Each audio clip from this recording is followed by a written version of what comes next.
Emergence of Bola Tinubu as president, the two main opposition parties, the People's Democratic Party and the Labour Party, are still struggling to get their stance in Nigeria's political sphere. The Labour Party has been battling with leadership crises and series of defections from party loyalists. The PDP, on the other hand, is not left out in this matter, with leadership crisis, defection and quite a number of court cases. The question is, how formidable is the politics of opposition in Nigeria? There have been allegations of the APC sponsoring the crisis, bedeviling the opposition parties. How true is this? Big question on the show. Can Nigerians trust the opposition parties with their votes in the off-cycle election as well as the 2027 general election? I'm joined on the show by Labour Party chieftain Callistus Okafor, who joins me live from our studio in Abuja. Thank you so much for joining us on the program this hour. Thank you. Thank you for having me. All right, let's begin with the breaking news from the Nigeria Governors Forum. I'm sure you're following this as well. They have now endorsed the tax reform bills with some major recommendations. What do you make of this development?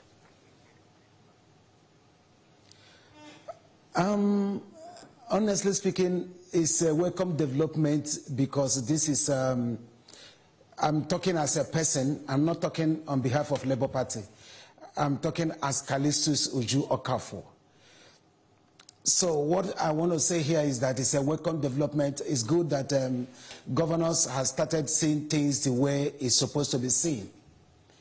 Actually, not because someone is in opposition or because you are not in the ruling party, and that is why you will not support the good thing when you see one.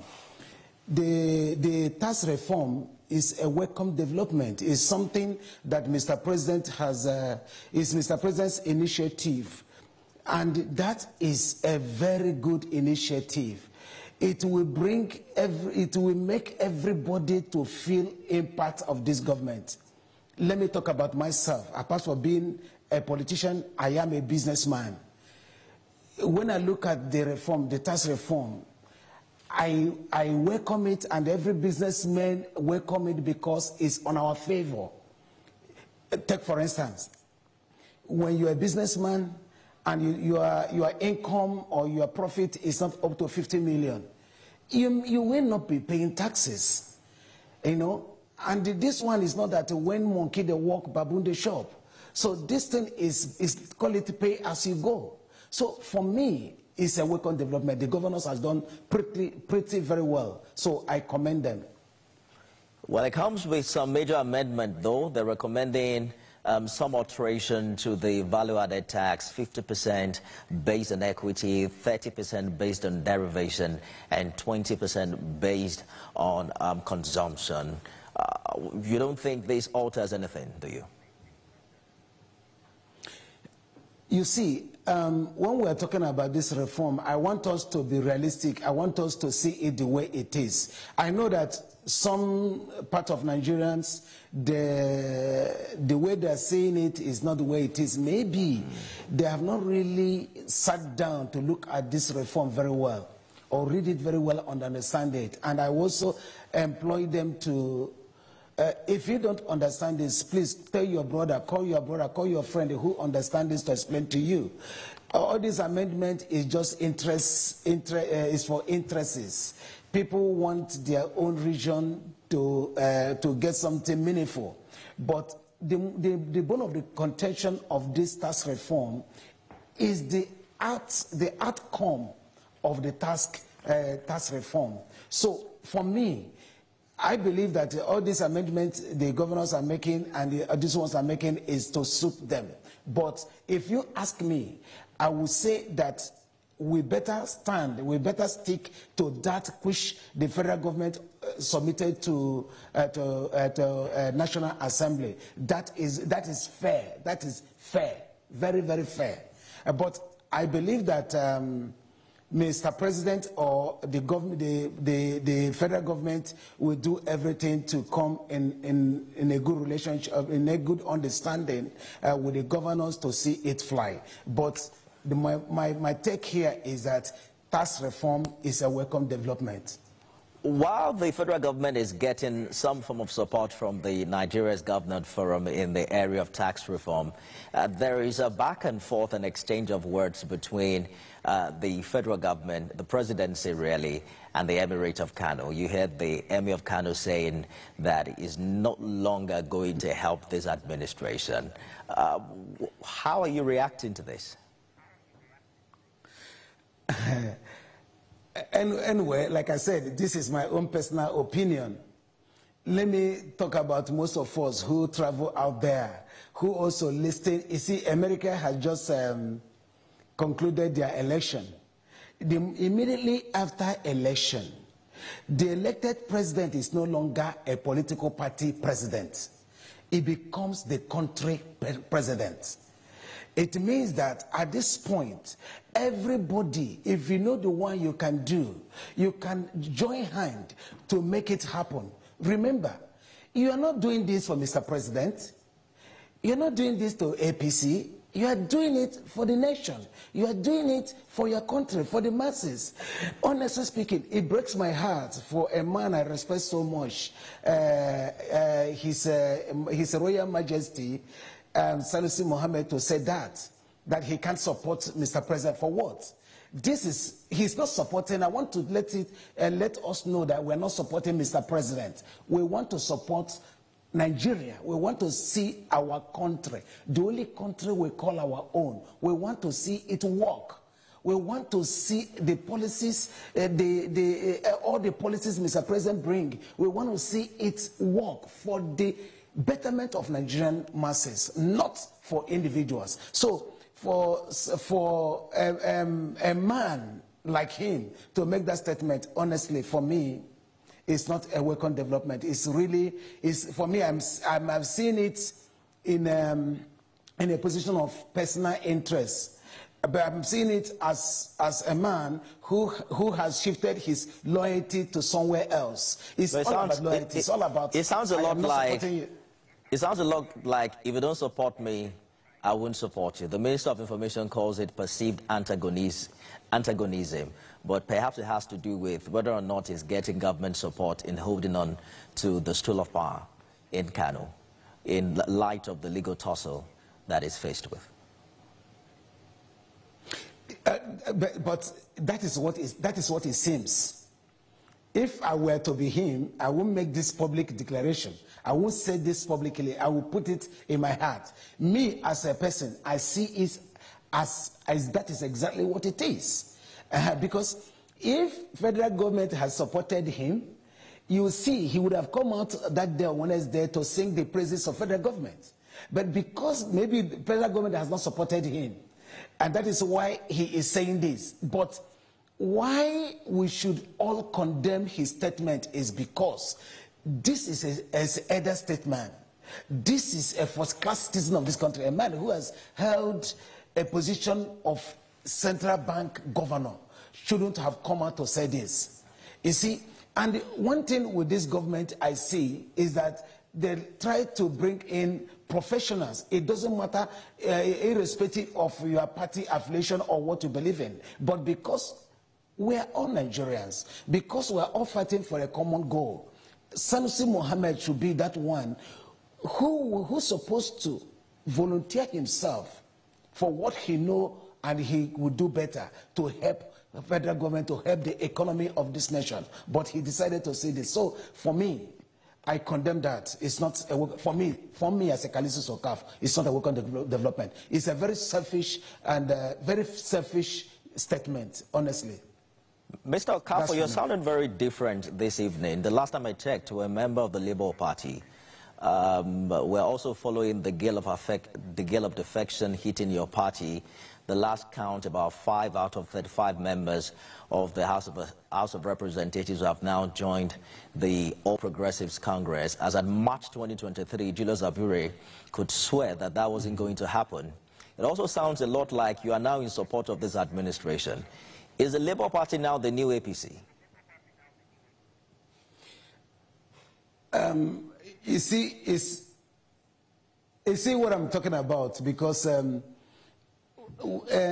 whenever someone is saying things the way they are or expressing his own opinion, if you're not APC, APC is sponsoring you.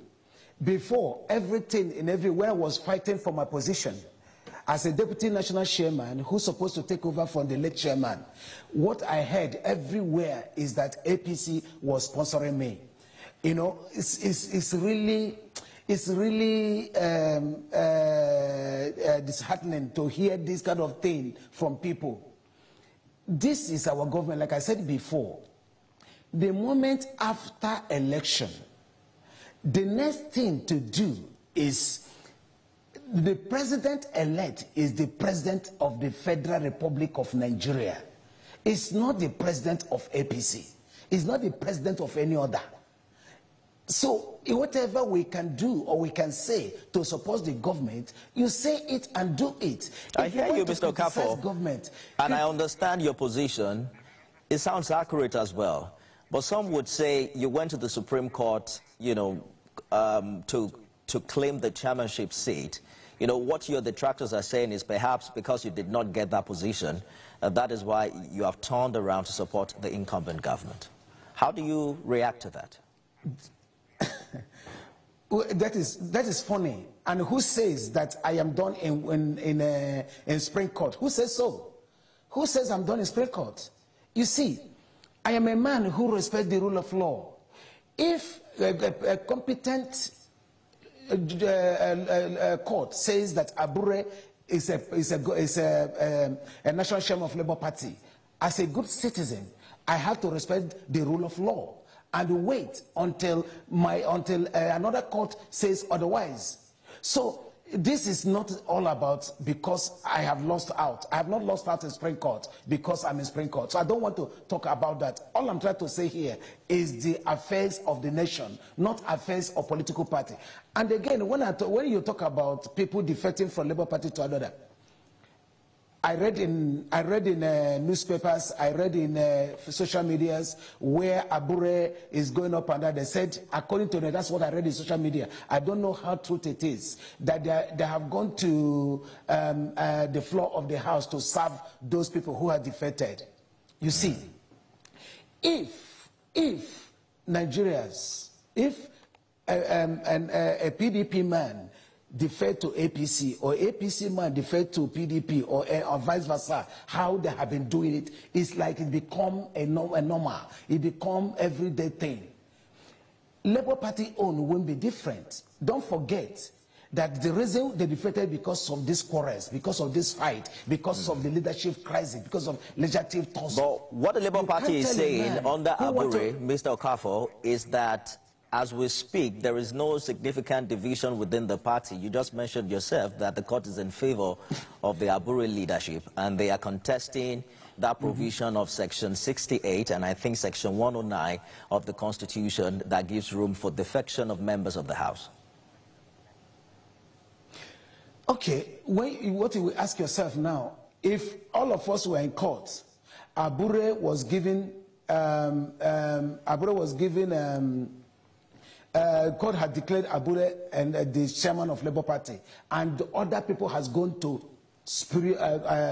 higher court, and this guy says, listen, we are tired of what is happening in Labour Party. Remember, when you say court, the court did not say. This Abure regime has faced so many things. Is it all the allegations of fraud, all the allegations of perjury and the fraud? So any thinking man, every good man, any thinking man, a man with honor and integrity will say, listen, I won't associate myself to this kind of a man. Listen, I'm not making excuses for them. But all I'm trying to say here is that these guys that defected from Labour Party to APC or to any other political party, they are not different from others. All right. They are not. Mr. Okafor,